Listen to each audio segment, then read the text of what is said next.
खबर पीलीभीत जनपद से है, जहां किसान लगातार धरने पर बैठे हुए हैं। शासन के अधिकारी ध्यान नहीं दे रहे। किसानों पर हो रहे अत्याचारों को लेकर समाजवादी पार्टी के कार्यकर्ताओं ने जानकारी दी। तो इस मामले को लेकर जब हमारे संवाददाता निजामुद्दीन ने पूरनपुर विधानसभा के सपा नेता कुलविंदर सिंह रंधावा से बात की, तो पूरनपुर के वरिष्ठ कार्यकर्ता व सपा नेता कुलविंदर सिंह रंधावा ने क्या कुछ कहा, देखिए यह रिपोर्ट। नमस्कार, जैसे कि मैं आज पहुंचा हूं सिमराया ताल के भूसियाई में, और जो समाजवादी पार्टी के कार्यकर्ता रह चुके हैं पूर्व में, कुलविंदर सिंह रंधावा जी अब हमारे बीच आ चुके हैं। मैं इनसे बात करूंगा मुद्दे की। जैसे किसान आंदोलन के चलते किसानों पर अत्याचार हो रहे हैं, इन्होंने जैसे कि बात की है, आज मुद्दे की बात होगी हम लोगों की। आज जैसे कि बात करेंगे हाँ जी रंधावा जी, जैसे कि बात करेंगे आज तो किसानों पर जो अत्याचार हो रहे हैं और बीजेपी सरकार में क्या सुझाव चल रहा है? बीजेपी सरकार में कोई सुझाव नहीं चल रहा है। जिस तरीके से हमारा आज 32वां दिन आंदोलन का है, कोई भी किसान की बात वहां सुनने वाला नहीं है।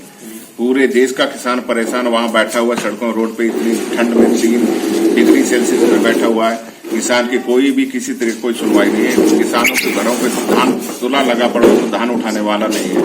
मैं तो यही कहता हूं कि सरकार से आप बैठिए, इस मसले को जैसे भी आप सुलझाइए, जो कि किसान अपने घरों में पहुंच जाए। 40 किसान हमारे शहीद हो चुके हैं, सरकार की तरफ से कोई बयान नहीं आया हुआ। मैं जैसे कि बात करूंगा सरकार में जो किसानों पर, जैसे कि धान लेकर बात करेंगे हम, धान की उगाही हो गई या धान की खरीद हो गई, जो सेंटरों पर जो धान लगा है किसानों का, तो किसान लगातार सरकार के निशाने पर तुला हुआ है और किसान जो है परेशानी का अपना सामना भी करना पड़ रहा है। लेकिन किसान की समस्याओं को अस्थायी रूप से लोग अधिकारी भी नहीं सुन रहे हैं, क्योंकि जैसे हमारे साथ जुड़ चुके हैं। अब इसलिए मैं बात कर रहा हूँ, आप वरिष्ठ कार्यकर्ता हैं समाजवादी पार्टी के और माने भी गए हैं, आप माने थाने यहाँ के कार्यकर्ता हैं। इसी से आप इसी मुद्दे पर हमारी आज बात चलेगी। किसी भी तरीके से सरकार का नीचे धरती पे कोई भी इनका कार्यक्रम आने को तैयार नहीं। ये हवाई कर रहे हैं। किसी तरीके किसान का आधे से ज्यादा किसान भाई अभी भी हमारे सेंटरों पे बैठे हुए हैं। इसमें कोई भी किसान की सुनवाई नहीं होने वाली। इससे हमारी लाख गुना सपा सरकार बढ़िया थी, जो कि किसान को कभी भी कोई दिक्कत नहीं है। अभी तक गन्ने का पेमेंट देख लीजिए, अब चाहे जिस सवाल पे आ जाए, रात में गायें देख लें, अंधाधुंध किसानों की फसल को चट रही है। किसी तरीके कोई सुनवाई होने वाली नहीं है। जैसे कि सरकार ने ये 3 जो कानून बिल पास किए हैं, इसमें जैसे कि माननीय मुख्यमंत्री जो हैं योगी आदित्यनाथ जी, ये बरेली में भी आए थे, उन्होंने सभाएं की थी। इन्होंने ट्वीट कर अभिषेक जताया था कि मेरे द्वारा ये ऐसी टिप्पणी नहीं है और किसानों को बहकाया जा रहा है और कई पार्टियां उनको बहका रही हैं और किसान बहकावे में ना आए। तो इस विषय में किसान, देखो जो किसान है वो पहुंचे ही नहीं है वहां। शहर की भीड़ इकट्ठी करके आप कुछ भी बुलवा सकते हैं। किसान, असली किसान कोई वहां पहुंचा ही नहीं। लेकिन किसान लगातार तो बरेली से निकल ही रहा है, दिल्ली के लिए रवाना हो रहा है। तो प्रशासन लगातार उनको घेराबंदी कर रहा है। ये भी कुछ सरकार के सुझाव होंगे। जब माननीय सुप्रीम कोर्ट जी का आदेश है कि किसी भी किसान को उत्पीड़न न किया जाए, किसी पे लाठीचार्ज न किया जाए, तो आंदोलन करने का तो लोकतंत्र में हर किसी को हक है। लेकिन फिर पुलिस क्यों रोक रही है? जब किसानों को कोर्ट ने आदेश कर दिया है किसानों का परेशान न किया जाए, कोई लाठीचार्ज ना हो, लेकिन सरकार में लगातार किसानों पर लाठीचार्ज हो रही है, तो कहीं किसानों को बंधक बना के पिटाई हो रही है। किसान रोडों पर पड़े हैं, भूख हड़ताल कर रहे हैं, लगातार सरकार पर निशाना साधे हुए हैं, नारेबाजी भी कर रहे हैं। ये किस लिए कर रहे हैं? किसानों को कोई दिल्ली जाने से, आंदोलन में जाने कोई रोक नहीं सकता है। और हर तरीके से आंदोलन, अगर वहां नहीं जाने दिया जाएगा तो यहाँ आंदोलन किया जाएगा। कोई भी किसानों को रोक नहीं सकता है। और शासन की मंशा है कि किसानों को ज्यादा से ज्यादा रोका जाए। किसानों को कोई रोक नहीं सकता जाने के लिए।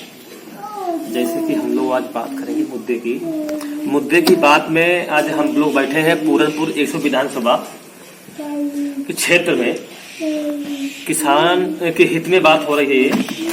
तो इसी के बीच हम लोगों को आज करोड़ों आदमी देख रहा है।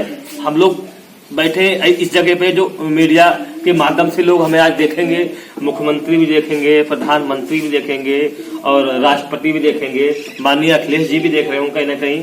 मैं इसी के बीच बैठा हूं कि हम लोगों को देखेगा और सुझाव के साथ मैसेज भी करेगा कि ये मैसेज हमारी सरकार तक पहुंचेगा। इसीलिए हम मुद्दे की बात करने के लिए बैठे हैं। और रंधावा जी, बहुत खुशी की बात है जो आप हमारे साथ बैठे हैं और बात कर रहे हैं आज, बहुत खुशी की बात है। वैसे आप कितने समय से कार्यकर्ता रहे हैं? मैं सन 92 से पार्टी समाजवादी बनी है, सन 92 से समाजवादी हूँ और रहूंगा। जो हमारी सरकार की सोच है, पढ़े लिखे हमारे मुख्यमंत्री थे, 5 साल शहीद लगी, उनकी कहीं कोई दाग नहीं लगा हुआ है। और जब से बीजेपी सरकार यूपी में या पर हिंदुस्तान में आई है, इन्होंने तबाही मचा के किसानों के साथ रख दिया। ऐसा किसी भी कोई भी सरकार, पूरा इतिहास ले लो आप, जब से हमारा संविधान बना हुआ, इतनी बुरे हालात किसान के कभी आज तक नहीं है। जैसे कि बात करूंगा, जब अखिलेश जी मुख्यमंत्री थे तो इनके कार्यकाल में क्या विकास हुआ था और किस तरीके की जनता चल रही थी और जनता का क्या सुझाव था? आप किस किस योजना का हम नाम लें बताइए? 102, 108, 100, कितनी हमारे लैपटॉप, क्या क्या गिना दें जो हमारी सरकार हम अखिलेश जी ने किए? उसके इन्होंने रंग बदल के नाम बदल रहे हैं, कोई नया काम नहीं कर रहे हैं। नहीं, जैसे कि बाबा जी की सरकार आई है, योगी जी की, योगी जी ऐसे भी जनता किस तरीके से चुनाव होता है जब, तो कहीं ना कहीं कुछ तो जनता देखती होगी। जो सरकार लगातार बनने में कामयाब हो रही है बीजेपी, बाबा जी भी लगातार, जब तक ईवीएम से चुनाव देश में होंगे, कभी भी भाजपा देश से नहीं जा सकती है। हाँ, जब तक ईवीएम से चुनाव होंगे, भाजपा को कोई हटा नहीं सकता है। और जब बैलेट पेपर से आप चुनाव कराएंगे तो एक तरफा से सफाया शुरू हो जाएगा। हाँ, बहुत ज्यादा नहीं बोलेंगे। जय समाज, जय भारत, जय समाजवाद। नमस्कार, आप बने रहिए। मैं हूं निजाम अली, इसके साथ आप